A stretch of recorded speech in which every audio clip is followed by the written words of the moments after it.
하나님의 은혜가 우리 저녁 예배를 드리는 여러분들에게 임하게 되기를 주의 이름으로 간절히 소망합니다. 우리가 이 땅 살아갈 때 중요한 것 중에 하나가 명예라는 건데요. 명예라는 것은 우리에게 굉장히 중요하고 또 세상 사람들은 이 명예를 얻기 위해 여러 가지 것들을 동원하게 됩니다. 돈과 재물과 정치와 같은 것들로 자신을 치장하기도 하고요. 또 그런 것들로 자신을 이제 명예를 있는 자다, 명예가 있는 자다라는 것을 이렇게 표현하기도 하게 되죠. 그러면 한번 생각해 봅시다. 이 땅에서 명예를 얻기 위해서 이 가장 그 쉬운 방법은 어떤 걸까요? 그 쉬운 방법은 바로 상대방을 죽이면 되죠. 상대방을 죽이면 상대방보다 높이 올라갈 수가 있고요. 또 그 사람보다 더 비싸고 좋은 것을 가지면 어떤 명예는 우리가 얻을 수 있게 되는 방법이 있습니다. 그러면 자신의 명예는 상승되고 또 그 명예는 높아지게 될 텐데요. 이것이 바로 이 땅이 추구하는 명예의 특징이죠. 그리스도인에게도 명예가 중요합니다. 그리스도인들 역시 이 명예를 회복해야 되고 이 명예를 가져야 될 필요가 있는데요. 이 명예가 사라지니까 맨날 고민하고 있는 것이 내가 지금 죽으면 천국 갈까 지옥 갈까 이런 질문을 할 수밖에 없습니다. 교회를 몇십 년 다녀도 아직까지 내가 이 천국 갈지 지옥 갈지 모른다는 것은 정말 답이 없는 경우일 텐데요. 삶의 확신이 없기 때문에 우리가 하나님께 맡겨야 되겠죠. 그리스도의 명예는요, 우리가 살아가는 삶의 태도를 변화시키기 충분하고 또 우리가 살아가는 삶의 자랑과 담대함 그리고 그 근본적인 힘과 능력을 주게 되는데, 그렇다면 다시 생각해 봅시다. 그리스도인들이 명예를 얻는 방법은 어떤 걸까요? 그러니까 이 땅에 많은 사람들은 이제 간단히 얘기하면 상대방을 죽이게 되면 그 죽이는 것으로 인해서 내가 명예가 높아지고 내가 조금 더 그 사람보다 위에 올라감으로 말미암아 어떤 명예를 얻게 되죠. 그러면 그리스도인들이 명예를 얻는 방법은 어떤 걸까? 이것은 우리가 일단 어떻게 이 그리스도인들이 명예를 얻게 되었는가를 생각해 보면 알 수가 있는데요. 성경을 찾아보면 먼저 로마서 5장 1절부터 2절에 보면 우리에게 주신 명예의 특징이 있습니다. 그러므로 우리가 믿음으로 의롭다 하심을 받았으니 우리 주 예수 그리스도를 말미암아 하나님과 화평을 누리자. 또한 그로 말미암아 우리가 믿음으로 서 있는 이 은혜에 들어감을 얻었으며 하나님의 영광을 바라고 즐거워한다. 이렇게 되어 있고요. 로마서 6장 4절과 5절을 보면 그러므로 우리가 그의 죽으심과 합하여 세례를 받음으로 그와 함께 장사되었나니 이는 아버지의 영광으로 말미암아 그리스도를 죽은 자 가운데서 살리심과 같이 우리로 또한 새 생명 가운데서 행하게 하려 함이라. 만일 우리가 그의 죽으심과 같은 모양으로 연합한 자가 되었으면 또한 그의 부활과 같은 모양으로 연합한 자도 되겠다. 이렇게 해석하고 있고요. 로마서 6장 15절과 18절에도요 이렇게 말합니다. 그런즉 어찌하리요 우리가 법 아래 있지 아니하고 은혜 아래 있으니 죄를 지으리요 그럴 수 없느니라.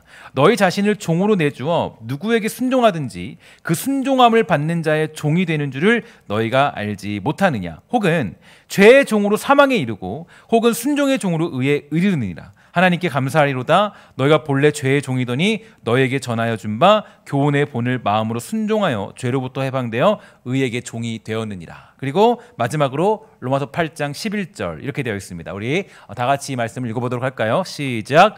예수를 죽은 자 가운데서 살리신 이의 영이 너희 안에 거하시면 그리스도 예수를 죽은 자 가운데 살리신 이가 너희 안에 거하시는 그의 영으로 말미암아 너희 죽을 몸도 살리시리라. 아멘. 그러니까 이게 바로 그리스도인의 유일한 명예이고 자랑이죠. 그러니까 이것은 내가 내 힘으로 내 노력으로 명예를 얻지 않았다는 거예요. 그러니까 우리 그리스도인의 명예는 세상 사람들은 누군가를 죽이고 누군가보다 위에 있고 내가 그 사람보다 좀 더 좋은 것 가졌기 때문에 내가 그 명예를 채우게 되지만 그리스도인들에게 허락된 명예는 하나님이 우리에게 선물로 준 명예예요. 그러니까 내가 어떤 노력으로 취한 명예가 아니라 하나님이 우리에게 선물로 준 명예라는 것을 잊지 말아야 됩니다. 그래서 우리들이 죄인된 모습이 있었고 그 모습을 가지고 있었지만 그리스도께서 죽으심으로 의인되었고 그러므로 말미암아 그리스도의 명예가 주어졌다라는 것을 언제나 어떤 순간에도 우리는 인식할 필요가 있습니다. 그러니까 하나님의 사랑으로 말미암아 이 명예는 우리에게 주어졌고요.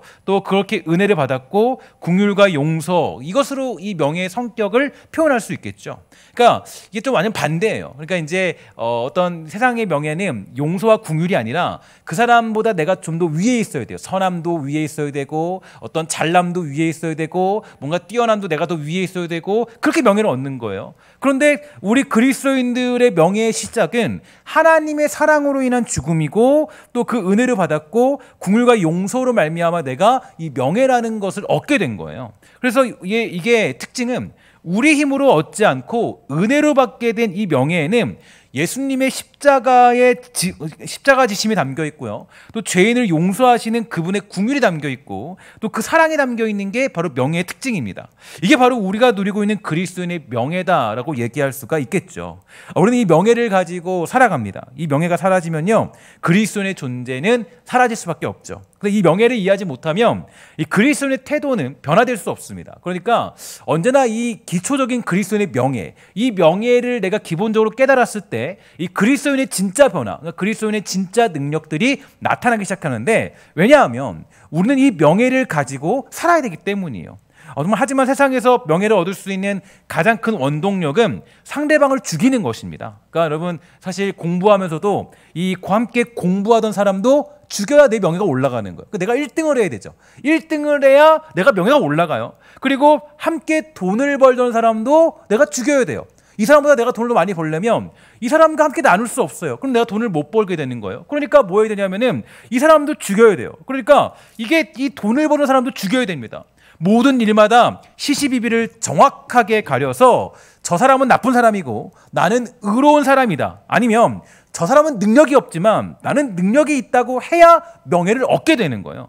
그러나 우리 그리스도는 달라요. 그러니까 상대방을 죽이는 것이 아니라 살려야 됩니다. 이게 반대죠, 완전. 그러니까 시시비비를 가려서 나는 옳고 너는 틀렸다를 증명해내는 것이 아니라 우리의 모든 삶이 하나님의 손안에 있다, 그분의 일하심에 있다라는 것으로 이 땅의 일들을 바라보는 그런 모습들이 필요한 것입니다. 그래서 이 바울은요, 이 빌립보서에서 뭐라 그랬냐면, 거칠애로 하나 참으로 하나 무슨 방도로 하든지 전파되는 것은 그리스도니 이로써 나는 기뻐하고 또 기뻐한다, 이런 고백을 했어요. 그러니까 이게 뭐냐면, 아까도 그때 제가 빌립보서를 제가 예전에 설명드렸지만, 이 빌립보 교회의 상황은요 굉장히 이 말도 안 되는 상황이었어요. 막 서로 분열도 일어나고요, 서로 비방하기 시작하고요, 여러 가지 상황들, 사도 바울 향해서도 정말 아주 비방이 심했던 그런 어떤 모습입니다. 그래서 이제 여기서 사도 바울이 기뻐했던 것은 시시비비를 가리지 않고 하나님의 일하심이 먼저라는 것으로 말미암아 기쁨을 누리게 된 것을 알 수가 있게 되죠. 여러분, 이런 명예에 대해서 가장 정확한 예가 있다면요, 요셉입니다. 여러분, 그는 일단 형들의 미움을 타서 죽을 뻔하다가 겨우 살아나게 돼요. 살아났더니 어떻게 됐냐면 이 다른 나라의 노예로 팔려가는 신분이 되고 말았습니다. 그래서 그 노예로 팔려가면서 죽도록 열심히 일하며 살았어요. 그러다가 조금 나아질만 하니까 이 성추행범으로 몰려서 감옥에 gat혔고 그곳에서 오랜 시간을 보내게 되죠. 그러나 요셉은 자신의 결백을 증명하기 위해서 애를 쓰지 않았어요. 여러분, 이게 되게 중요한 모습이에요. 그러니까 우리 같으면은 어떤 감옥에 들어가서도 어떤 이게 뭐 금식을 한다거나 단식을 하면서 야, 내가 이거 안 밝혀주면 나는 안 돼요, 이런 식으로 할 수 있잖아요. 그리고 뭐 아니면 뭐 성경에서 그가 시시비비를 가리기 위해서 뭐 재판을 걸었다거나 그런 얘기는 전혀 나오지 않아요. 그러니까 그는 자신의 결백을 증명하기 위해서 애를 쓰지 않았다라는 거예요. 그는 하나님의 때를 기다렸고 결국 그는 애굽의 총리가 되었습니다. 그러면 보통 많은 사람들은 애굽의 총리가 되었으니까, 여러분, 우리가 이 대선이라는 것도 이제 얼마 남지 않았는데 보면 대선 딱 해서 이렇게 되면 여러분 가장 무서운 게 뭐예요? 이 딱 권력 잡으면 어떻게 해요? 권력 잡으면 자기에게 어떤 해를 끼친 사람은 다 쫓아내요. 그렇죠? 이게 여러분 아시잖아요. 이게 우리 권력이잖아요. 그런데 이제 보통 이제 요셉이 만약에 애굽의 총리가 됐어요. 그럼 뭐부터 할까요? 원래 우리나라가 우리 같으면 자기를 이 성폭행범으로 이렇게 몰았던 그 가문 먼저 색출해서 아마 멸망시켰을 거예요. 아마. 아니, 너 어떻게 그럴 수 있냐? 아마 그랬을 거라고요. 근데 요셉은 그렇지 않았어요. 요셉은 그렇게 하지 않았고 그냥 주어진 자리에서 자기 일을 묵묵히 감당해냈습니다. 그러니까 이 시시비를 가려내면서 야, 너는 틀렸고 나는 옳아, 그러니까 내 명예가 어떤지 알아? 이렇게 얘기하지 않았다라는 거예요. 그러니까 자신의 일을 묵묵히 감당해냅니다. 저는 곰곰이 생각해봤어요. 요셉이 이렇게 할 수 있던 이유는 무엇일까? 그가 억울한 일을 겪었지만 거기에 시시비비를 가리는데 자기의 인생을 허비하지 않았다는 거예요. 그냥 그는 감옥에 가면 가는 대로 감옥에 가서 그 억울한 삶을 살아냈어요. 그가 도대체 어떤 이유를 가지고 이런 인생을 살아냈던가? 그는 왜 보복을 하지 않았던가? 쉽게 말해서 정치적 보복을 왜 하지 않았던가? 여기에 대한 단서는요, 요셉이 보디발의 아내에게 유혹당했을 때 했던 말을 보면 잘 알 수가 있는데요. 창세기 39장 9절에 보면 요셉은 이런 말을 합니다. 이 집에는 나보다 큰 이가 없고 주인이 아무것도 내게 금하지 아니하였어도 금한 것은 당신뿐이니 당신은 그의 아내임이라. 그런즉 내가 어찌 이 큰 악을 행하여 하나님께 죄를 짓겠습니까? 이 고백 속에서 우리가 알 수 있는 건 요셉이 이 시시비비를 가리는 것보다 그의 가장 중요했던 원칙은 하나님의 일하심과 동행하심, 그리고 하나님 앞에 살아가는 인생이 우선이라는 것을 살펴볼 수가 있게 돼요.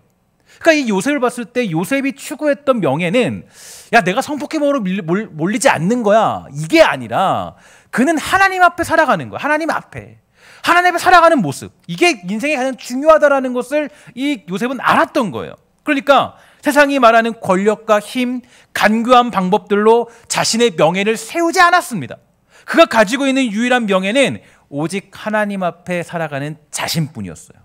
복 주시고 은혜를 베푸시며 삶을 인도하시는 하나님 앞에 살아가는 그 인생이라면 복되다. 이 땅이 보기에 자신이 무명에 죽은 것 같이 보이고 아무런 명예가 없는 것 같이 보여도 하나님과 동행하는 인생이야말로 성공한 인생이고 유일한 자랑과 기쁨이라는 것을 그는 총리가 되어서도 온전히 증거하게 된 것입니다.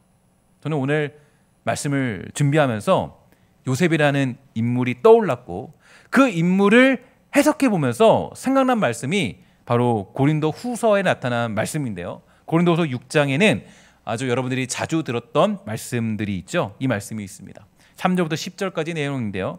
우리가 이 직분이 비방을 받지 않게 하려고 무엇에든지 아무에게도 거리끼지 않게 하고 오직 모든 일에 하나님의 일꾼으로 자천하여 많이 견디는 것과 환난과 궁핍과 고난과 매맞음과 갇힘과 난동과 수고로움과 자지 못함과 먹지 못함 가운데서도 깨끗함과 지식과 오래 참음과 자비함과 성령의 감화와 거짓 없는 사랑과 진리의 말씀과 하나님의 능력으로 의의 무기를 좌우에 가지고 영광과 욕됨으로 그러했으며 악한 이름과 아름다운 이름으로 그러했느니라. 우리는 속이는 자 같으나 참되고 무명한 자 같으나 유명한 자요 죽은 자 같으나 보라 우리가 살아있고 징계를 받는 자 같으나 죽임을 당하지 아니하고 근심하는 자 같으나 항상 기뻐하고 가난한 자 같으나 많은 사람을 부유하게 하고 아무것도 없는 자 같으나 모든 것을 가진 자로다.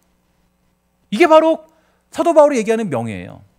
그러니까 나의 어떤 그 환난과 궁핍들을 해결하기 위해서 발버둥 치면서 내가 이것들을 가지고 명예를 세우려는 것이 아니라 이 사도 바울이 얘기했던 사도들의 명예는 어디에 있냐면 그냥 주어진 삶을 살아내는 거예요. 하나님 앞에서 부끄럽지 않게, 하나님 앞에서 부끄럽지 않게 그 하루하루를 살아내는 것. 어떻게 이 말씀이 요셉이라는 인물과 좀 매칭이 되십니까? 비록 요셉이 구약 시대에 살았던 인물이었지만 바울이 고린도 후서에서 작성한 이 내용을 보면 요셉의 삶을 지금 눈앞에 두고 쓰고 있는 듯한 느낌을 지울 수가 없습니다. 요셉의 명예는요 오직 하나님께 있었어요. 그러니까 그가 시시비비를 가리기 위해서 그거 가지고 막 난리를 치고 그러지 않았다라는 거예요. 그냥 억울하면 억울한 대로. 그게 그리스도의 삶이에요. 그러니까 여러분 이 그리스도의 삶은요 억울하면 억울한 대로 살아가는 거예요. 환난 당하면 환난 당하며 살아가는 거예요. 그게 하나님의 뜻 안에 있는 거예요. 제가 오늘도 말씀드렸지만 우리가 오늘 일에 힘쓰라. 이 얘기는 내가 어떤 내일 일을 위해서 내가 애쓰고 이것 때문에 막 집착하고 그런 게 아니라 오늘 내가 하나님 앞에서 어떻게 살아가는가. 이게 바로 우리에게 주신 가장 큰 명예라고요. 그러니까 요셉의 명예는 뭐 내가 총리가 되고 내가 어떤 잘못을 하지 않았고 나는 억울하지 않고 나는 뭐 괜찮은 사람이고 이거를 증명해내는 데 있지 않았고 바울과 함께한 사도들 역시 그 명예는 오직 하나님께 있었다는 것을 알 수가 있게 되죠. 그리고 그 명예가 그들의 삶의 태도를 변화시키게 된 것이에요. 오늘 우리가 보고 있는 고린도서 6장에서 사도 바울이 이것 때문에 분노하기 시작합니다. 사도 바울이 고린도전서에서 이제 조금 화를 내는 장면이 몇 군데 나오긴 하는데요. 특별히 6장이 굉장히 이제 사도 바울이 조금 이렇게 화가 난 상태예요. 네, 그래서 바울은 이 단도직입적으로 말하길, 네, 단도직입적으로 말하길 이 다른 사람과 즉 서로 성도들과 송사할 일이 있을 경우에 세상 법정에 가지 말라 이렇게 얘기해요.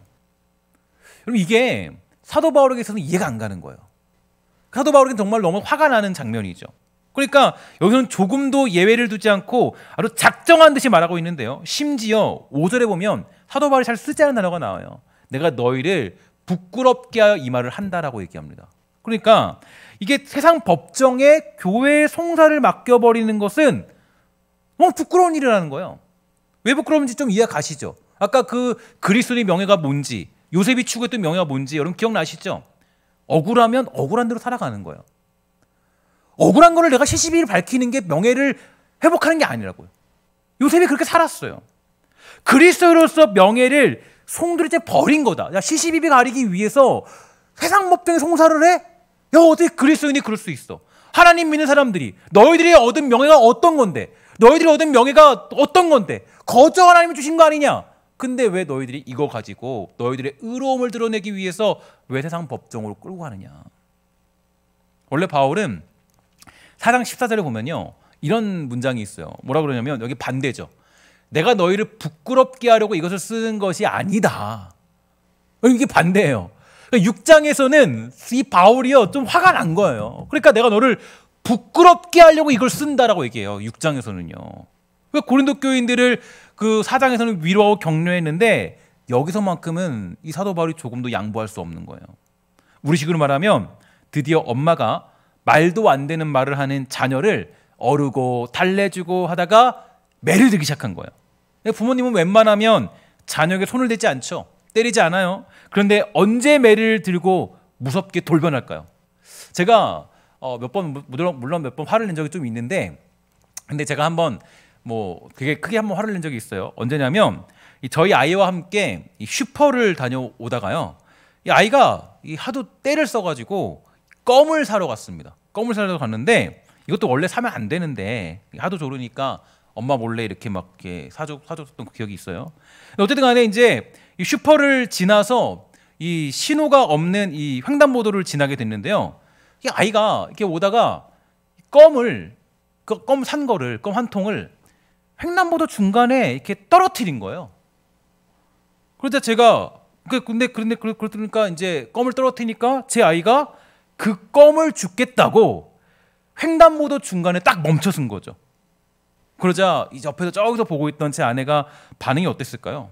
제 아내가 저희 아이에게 그렇게 이 강하게 역전되는 걸 거의 본 적이 없는데 난리가 났어요. 뭐라 그랬냐면, 야, 너 죽고 싶어서 그러냐고. 그러면 어떡해? 소리를 거기 도로에서 막 빽빽 지르더라고요. 화를 내고 마치 그 횡단보도에서 때릴 기세였습니다. 그러니까 아이는 실상이 뭐냐면 껌이 떨어져서 그 껌을 주우려고 한 거는 저 멀리서 보고 있던 엄마가 막 화가 난 거예요. 실은 왜 그렇게 화를 내냐면 그 행동은 아이의 목숨이 걸린 일이기 때문에 강하게 화를 낼 수밖에 없는 거죠. 이게 부모님의 마음이에요. 부모님 다 참죠.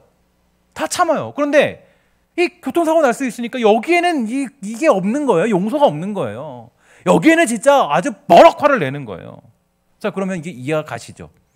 왜 바울이 오늘 본문에서 세상 법정에 송사하는 문제를 가지고 이렇게 역정을 내며 화를 내고 너희를 부끄럽게 하려고 내가 이 글을 쓴다고까지 말하는가? 여기에 대해서 여러분 이해가 좀 가십니까? 그건 바로 이 문제가 그리스도인의 생명과 직결된 명예에 달려있기 때문이에요. 그러니까 그리스도인의 자부심과 명예와 그 담대함은 우리가 하나님께서 우리와 함께 하신다. 그러므로 우리가 어떤 일을 만나도 두려울 것이 없다라는 것에 있어요. 그러니까 고난이 오고 억울함이 오고 굶주림과 괴로움이 온다 할지라도 하나님이 일하시기 때문에 나는 두려울 것이 없다. 이게 우리 명예예요. 그죠? 이게 우리의 믿음이고 우리의 자랑이라고, 유일한 자랑. 그런데 지금 고린도 교인들은 어떤 문제를 가지고 그것의 시시비비를 가리기 위해서 세상 법정의 힘을 빌리고 있습니다. 그러니까 억울하기로 자처한 사람이 없었다는 거예요.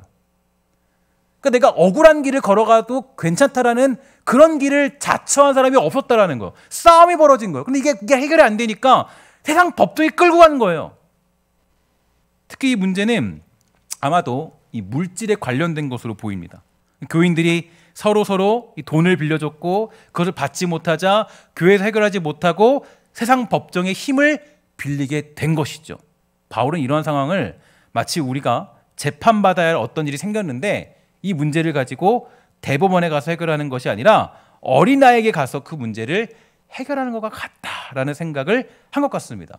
그래도 어른이라는 자존심과 법이라는 자존심이 있는데 그것을 아무것도 모르는 어린아이에게 법적인 문제를 해결할 필요가 있느냐, 이런 식의 내용이 바울 사도가 가진 의문과 분노가 된 것이죠. 바울은 솔직하게 말해요. 뭐라 그러냐면, 이게 여러분 잘 들으셔야 돼요. 이게 여러분 우리가 교회 생활하면서 그리스도인으로서 살아가는 원칙이에요. 이거 잘 들으셔야 돼요. 바울이 이렇게 말한 거예요. 그래, 혹시 시시비비를 가릴 것이 있고 너가 억울한 것이 있어? 그러면 오히려 너가 불의를 당해라. 오히려 너가 더 억울해져라. 그걸 가지고 세상 법정에 가서 싸울 생각하지 말고 우리 안에서 사랑으로 해결할 생각을 해라.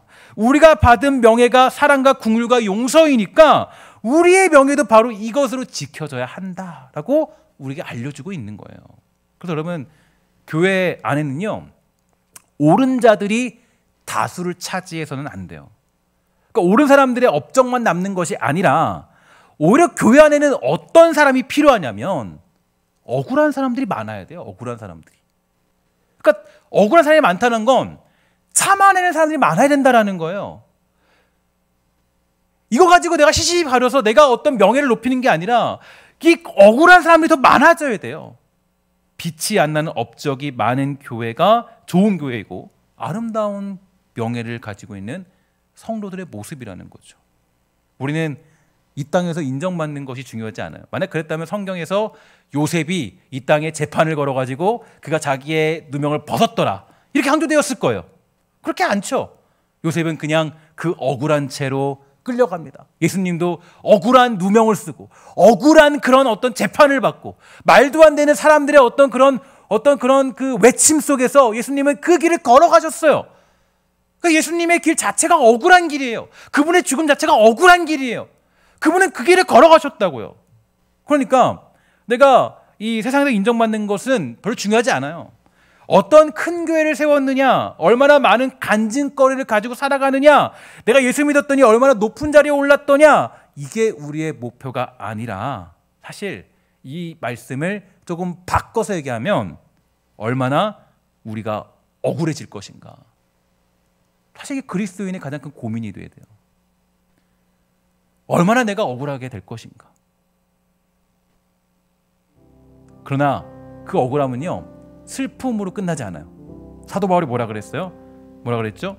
억울함 속에서도 모든 것을 가진 자처럼. 그죠? 그래, 너무나도 억울하지만 웃어내고 기뻐하는 것이 여러분과 저의 성도로서의 실력이고 명예가 되는 거예요.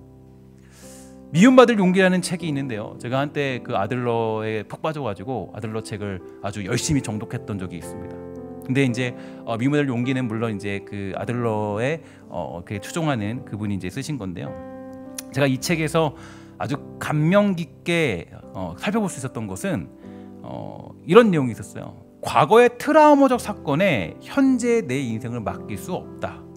그러니까 우리는 보통 이 심리학자 프로이드식의 생각으로 우리의 삶을 해석하려고 합니다. 그래서 보통 트라우마라고 해서 이 자신에게 벌어진 사건을 예전의 기억에 집착하여 해석하는 모습이 있어요.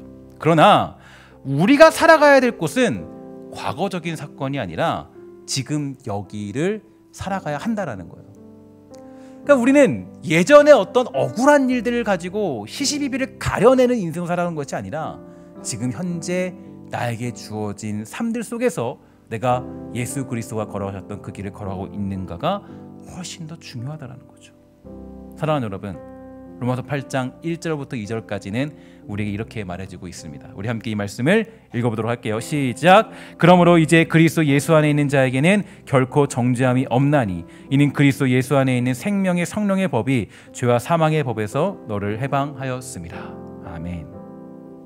이제 우리는 세상적인 것으로 명예를 추구하는 옛사람의 인생에서 완전히 완벽하게 벗어난 인생이 되었습니다. 그 명예를 가지고 지금 여기 현재의 삶을 살아내는 거예요. 이 명예는 하나님의 긍휼과 용서하심, 그리스도의 십자가의 모욕과 모든 참으심, 우리와 영원히 함께 하시는 성령으로 말미암아 주어진 새로운 삶입니다. 우리는 이것으로 그리스도인의 명예를 살아내는 거예요. 저는 우리 그리스도인들이 정말 또 우리 신성의 권속들 모두가 그 명예를 회복하게 되기를 간절히 소망합니다. 그리고 그것을 회복할 때 비로소 우리는 새로운 삶을 살아갈 수가 있게 되는 것이죠. 여러분, 억울한 일이 있어도요, 웃어내십시오. 고통스러운 일이 있어도 기쁨으로 만들어내야 하는 실력을 기르셔야 됩니다. 그것이 지금 여기를 살아가는 저와 여러분들의 우리들의 힘과 능력이 될 수 있다라는 거예요. 오늘 이 자리에 모인 우리 모두가 속이는 자 같으나 참되고, 무명한 자 같으나 유명한 자요, 죽은 자 같으나 살아있고, 징계를 받은 자 같으나 죽임을 당하지 아니하고, 근심하는 자 같으나 항상 기뻐하고, 가난한 자 같으나 많은 사람을 부유하게 하고, 아무것도 없는 자 같으나 모든 것을 가진 자로서의 명예, 이게 여러분들과 제가 회복해야 될 가장 중요한 명예가 되는 것이죠. 오늘 이 시간에 이 말씀을 들은 여러분, 우리 모두는요, 22년도 목표 많은 것들이 있죠. 많은 것들이 있을 거예요. 근데 목표 세울 때 여러분 어떻게 들을지 모르겠지만 이렇게 좀 목표를 세우면 좋겠어요. 억울한 인생을 살자. 억울한 인생을 살아내자. 여러분들과 제가 억울하게 되면 누군가는 살아나는 거예요. 여러분들과 제가 이 억울한 일로 시시비비를 가리지 않으면 그 사람은 살아날 수 있는 거예요. 그런데 내가 시시비비를 가리기 시작하고 억울한 일을 내가 극복해내려고 하면, 그러면 그 사람은 죽을 수밖에 없습니다. 그래서 예수님이 그 억울한 길을 걸으신 거예요. 때로는 오해를 받아도. 요셉처럼 그 억울한 인생이 어디 있어요? 그 말도 안 되는 인생이 어디 있어요? 자기는 꿈만 얘기했을 뿐인데, 그죠? 자기는 그냥 그 열심히 충성했을 뿐인데, 근데 요셉은 그 억울한 길에 하나님 앞에 살아가는 것이 중요했고, 그래서 그는 무명한 자의 인생을 살았고 그냥 그 모든 것을 가진 자처럼 살아냈어요. 이게 여러분들과 저에게 주는, 요셉이 주는 메시지예요. 총리가 된 것이 중요한 게 아니에요. 그가 주어진 삶 속에 살아가는 억울한 인생, 그게 여러분들과 제가 살아가는 길의 모습이고 주님이 알려주신 그리스도인의 명예가 되는 줄 믿습니다. 여러분 모두 이 명예를 가지고 하루하루 살아내서 22년도에 우리 더욱더 그리스도인의 명예가 더욱 증폭되어 우리에게 발현될 수 있게 되기를 주의 이름으로 간절히 소망합니다. 기도하도록 하겠습니다. 하나님 감사합니다. 세상 사람들은 억울한 일이 있으면 밝혀내기 위해 안간한 힘을 씁니다. 그러나 우리는 억울한 일이 있을 때 그 억울함을 받아들입니다. 하나님, 또한 코로나19를 보내면서 우리 얼마나 억울하게 지냈습니까? 우리 마치 교회가 전염병의 온상지인 것처럼, 마치 교회가 전염병을 다 퍼뜨리는 것처럼 얼마나 억울한 길을, 억울한 일들을, 억울한 오해를 받았는지 모르겠습니다. 그러나 하나님, 우리가 그 억울한 일에 시시비비를 가리기 위해서 세상과 싸우고 법정 소송을 걸며 살아가는 것이 아니라 그 억울한 일을 담담히 받아들이며 무명한 자로서 살아갈 때 하나님의 놀라운 역사가 있는 줄 믿습니다. 하나님, 우리 모두가 정말 그 세상이 추구하는 명예에 끌려다니는 것이 아니라 하나님, 예수님이 보여주신 그 명예, 요셉이 가르쳐준 그 명예의 길을 담대히 걸어갈 수 있도록 주님 허락하여 주시옵소서. 모든 말씀 예수님의 이름으로 간절히 기도합니다. 아멘.